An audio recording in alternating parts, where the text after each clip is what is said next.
Mr. Secretary, a couple of days ago, in the last hearing when you were here, we somehow settled the issue that restitution is not a requisite for an applicant to the WPP. Is that correct? It's not in the law. But sa akin ko kasi, hindi lang po batas na nagdidictate dito. It's also what is morally right, what is expected of us. Yan po kasi, kahit hindi nilagay sa batas, mga given po yan sa ating lipunan. What do you mean by that, Mr. Secretary? Kasi wala nga sa batas yung ano. Wala nga sa batas. Yung Then, requirements anong ilalagay mo sa batas? for admission to the witness protection. Ang restitution is not part of it. Yes, it is not. Oh, pero hindi mo nangangahulugan na hindi namin pwede i-layout yan depending on the case. Mr. Secretary, I am still in the stage where a particular applicant wishes to apply under that program. And there is a process. In the process, restitution is not one of the requisites. Is that correct? Opo, pero if it's in terms of this case being a financial crime, sir, this is a crime against the financial status of the Filipino people, of the Philippine Republic. I think that it's just right. Mr. Secretary, are you amending the provision of the law? No, sir. No, sir. But that is how we run the Witness Protection Program. As a lawyer, Mr. Secretary, may I ask you, in a criminal prosecution, the civil liability is impliedly instituted. Is that correct? Of course. Kaya nga eh. Hindi naman nangangahulugan kung sakasakali na natapos na yung criminal prosecution. Kapag ka nakita na mayroong criminal liability yung tao, because it is impliedly implied, doon lang magkakaroon ng restitution. It will come after. Paano mo sasabihin na magre-restitute ang isang tao? Meron na bang findings kung magkano i-restitute on how it can be restituted? Nag-a-apply pa lang eh. Huwag po ninyong babaguhin ang requisite ng batas, Mr. Secretary. I thought nung dumating ka dito, nagkaintindihan na tayo eh. Kaya nabablar ang proceedings natin eh.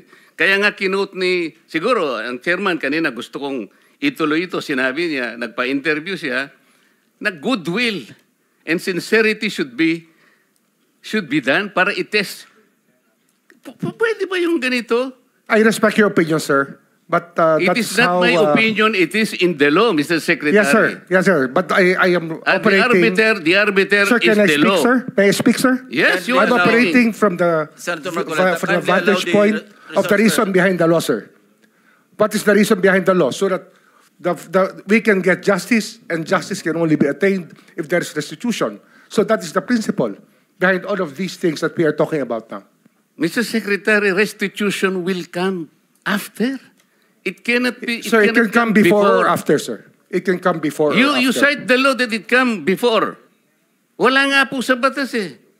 Huwag po ninyong babaguhin ang batas, Mr. Secretary. We are operating on a unique set of facts, and we are, all of these matters are being evaluated because the gravity of this financial crime cannot be underestimated, and that the more assets that we're able to preserve at the outset, the better for our country, sir. Mr. Secretary, I'm very sorry for such a reasoning like that. Alam mo, nakikinig I'm very sorry, sir. Bansa. Also, sir, I'm very sorry too if you do not agree with me. But I respect your opinion, sir, and we will carry out our job as we deem fit, as we see. Mr. Chair, I said I am not expressing an opinion here. I am articulating the provision of law. You do not change the provision of law, Mr. Secretary. You may be disbarred from doing this. Then, it's your opinion, sir. It's your option, sir. Sinabi ko na nga, hindi ko opinion dito. I am articulating then it's your option, sir. the provision of law. It is what you wish to happen. That you may proceed Ikaw ang with what you nagbibigay wish. ng opinion, nilalagay mo yung restitution to test the goodwill of a possible applicant. It is not in the law. Unless you are able to point out the provision of law that it come before. Hindi ganun eh. Sabi mo na nga, and we admitted, impliedly instituted ang civil liability, but this will come eventually after the court has pronounced kung magkano ibabalik niya, kung meron man. Not before. Thank you, Mr. Chair. Are you done, Senator Marcoleta? Thank you. Senator Rapi. Yeah, Mr. Chair, to Secretary Mulya, wala nga talaga sa batas yung bang magsoli muna ng pera para ikaw ay mapasok sa WPP.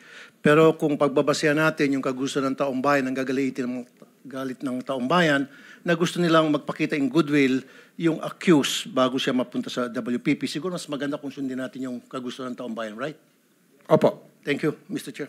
Mr. Chair, there Yes, is also, Senator I would like to manifest that hindi ko alam kung nakikinig ho tayong lahat, yung sigaw ng taong bayan na libo-libo sa People Power Monument sa Luneta, hindi lang po pagnanakaw, they were also shouting, ibalik yung pera nila. And I believe the Secretary of Justice heard that, and I believe Malacanang heard that. Kaya nga po, dito po sa mga kontraktor, mga opisyal, isole ninyo ang pera ng taong bayan. Hindi po batas ang pinag-uusapan. Wala ho tayong pakialam sa batas na yan. Sometimes, you have to bend the law to be able to please the people. Mas mataas po ang taong bayan sa batas. Am I right, Secretary Remulla? Yes, sir. Mr. Chairman, Thank you, Mr. Chair. Second round, Senator Pangilinan. just to lower the decibels and the stress that comes with high emotions. No, si Ginoong Secretary Remulla, si Ginoong Hernandez halimbawa, sinurrender na sa ICI, no? Yung ilang vehicles at sinasabi niyang willing pa siyang mag-surrender ng Lamborghini. I mean, that's his voluntary act. If Engineer Alcantara will do the same voluntarily as a sign of goodwill, there is no law that prevents him from doing that.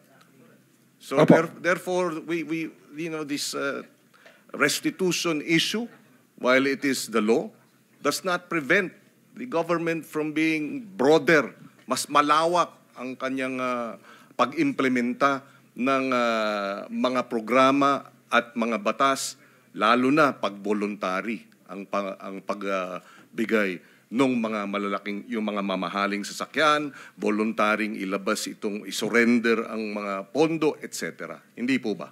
Opo. Sa karanasan ko kasi, pag inintay po natin yung court judgment na maging final para isurrender po ang lahat, eh baka puti na mga mata natin, wala pa hong nangyayari.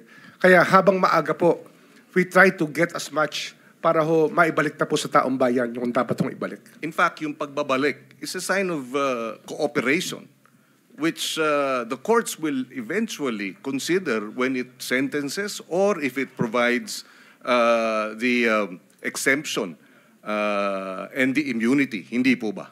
Opo. So that should guide itong ating mga testigong nais mag-apply sa Witness Protection Program. Kapag kayo ay nagko-cooperate, ito ay magiging senyales sa ating korte na maaring ma-grant ang exclusion and exemption and immunity. At the same time, kung may sentensya, pati iyon, mapapababa pa among others. For the record, Mr. President. Tama po. Okay. So next in line is Senator Padilla. Please limit your question kay Secretary Remulla. Apo, gusto ko lamang pong sabihin kay Secretary, pangalagaan na lang po si Engineer Henry Alcantara. Yun lang po. Opo, salamat po. Thank you. Senator De La Rosa. Thank you, Mr. Chair. Point of clarification lang ito sa akin, Mr. Chair, dahil ito mga diskayas, para mukhang nagbigay na ito ng affidavit in the previous hearings. Gusto natin na may resulta kaagad ito investigation natin. Baka pwedeng isama na rin yung affidavit nila, sir, na evaluate ng DOJ para isang bagsakan na lang yung pagpile ng kaso. Dahil marami silang binanggit na pangalan ng mga congressman. As a matter of fact, undergoing evaluation. By whom, Mr. Chair? DOJ. DOJ ongoing. Sir, we met with them already and we will meet again with them tomorrow. Kasi nawala nga yung kahapon, sir. No? We lost the time yesterday. We were supposed to meet yesterday. Hindi lang po natuloy. Yes, sir. Mr. Chair, just para mas maganda kung isang bagsakan na makuha na sana lahat yan, mapaila na kaagad. Opo. Mas maganda. Thank you. Thank you lang, Mr. Chair. Thank you, Salamat. Senator